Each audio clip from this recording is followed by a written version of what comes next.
Hello, believers, non believers, and everyone in between.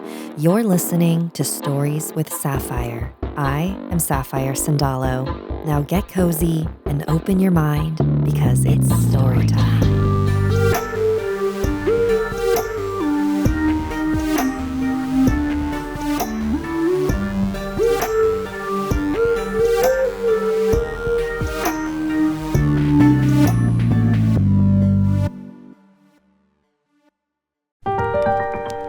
The Ghost Boy and Elongated Shadow, submitted by Ella. This story contains mentions of suicide. Hi, Sapphire. My name is Ella. I'm a high school student from a fully Australian family that currently lives in the northern parts of Australia. So my house is fairly new, being built around 2015 on land that has no supernatural history. I was 14 years old. I was coming up from the driveway towards the back of the house. My house is like a large square and very open, so you can see straight through the back door to the front door, which are both made from see-through material. I was on a call with one of my friends when I looked through the back door and saw a dark figure of a little boy running past the front door from the outside. My brother was around 10 at the time, so I figured it was him running out to greet me. This was until I went past the bathroom window, where I heard my brother ask, "Hey, when did you get home?" I stopped, confused, and asked, "Weren't you just outside? I just saw you run past the door." He replied that he'd been on the toilet for at least the last half hour. I was a little spooked, but mostly curious as to who or what I actually saw. That was the first of several more sightings of that little boy. I'd see the little boy in reflections around the house, always at a distance. He'd always be moving and appear like a dark shadow. When I told my brother about this, he told me that he'd also seen a little boy. He would sometimes see his reflection just standing there in the glass door. After I first saw him, the dreams started happening.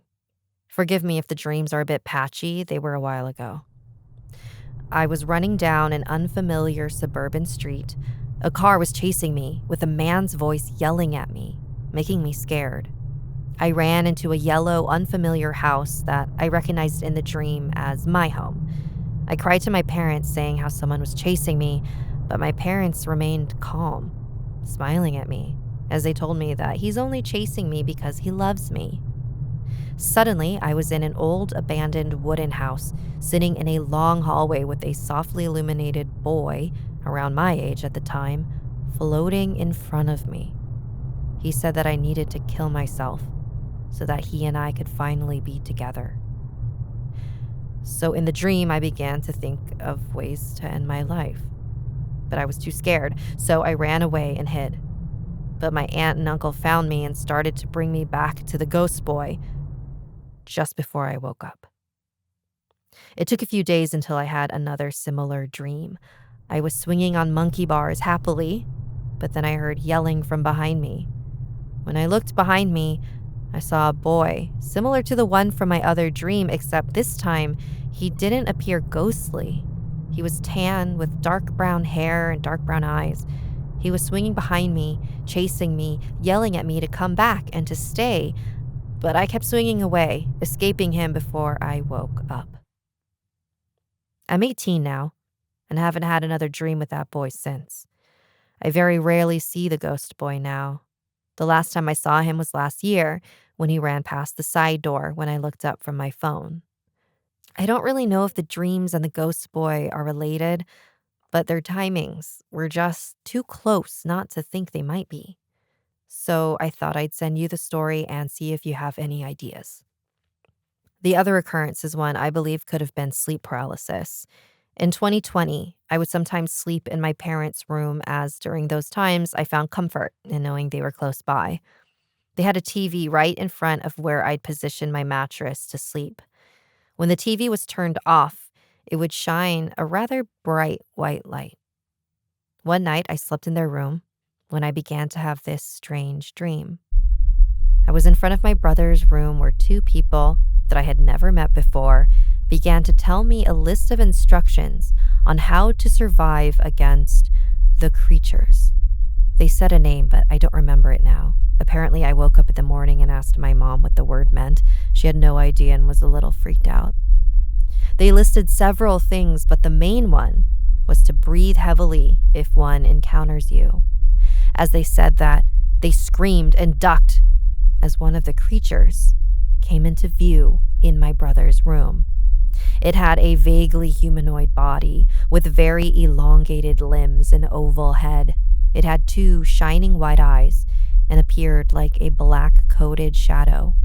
It quickly lunged at me and I woke up, or so I thought. When I opened my eyes, the creature was still there, completely blocking the white light emanating from the TV. It hovered over me, staring down at me as I laid there unable to move. Everything around me was fuzzy, but I remembered what those people told me to do. So I began to breathe heavily, my eyes never leaving the creature. The creature then slightly tilted its head after seeing me breathe heavily, and just like that, it slowly began to fade away, the light from the TV slowly seeping through it. I was so scared for the rest of that night. Okay, I have a lot of thoughts. When you described the layout of your house, I immediately understood why things might be happening. In feng shui, it's considered unfavorable to have your back door align with your front door because all the energy, including luck and good fortune, flows straight out of the house. So positive energy isn't able to circulate through and clear out any negative energy.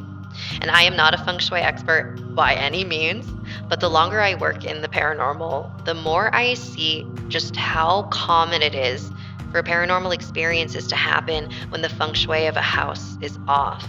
Feng shui is all about creating energetic harmony, so it makes sense that if it's off, then you're going to have weird stuff happen. And if anybody listening is a feng shui expert, I would love to interview you. Please send me an email. The little boy asking you to kill yourself is really freaky. It does make me think it could have been something masquerading as a little boy. And then the last story, I believe you were learning in your dream. I've had similar things happen before, and if you were experiencing sleep paralysis, focusing intently on something helps you wake up from it. So maybe that's why breathing heavily helped you.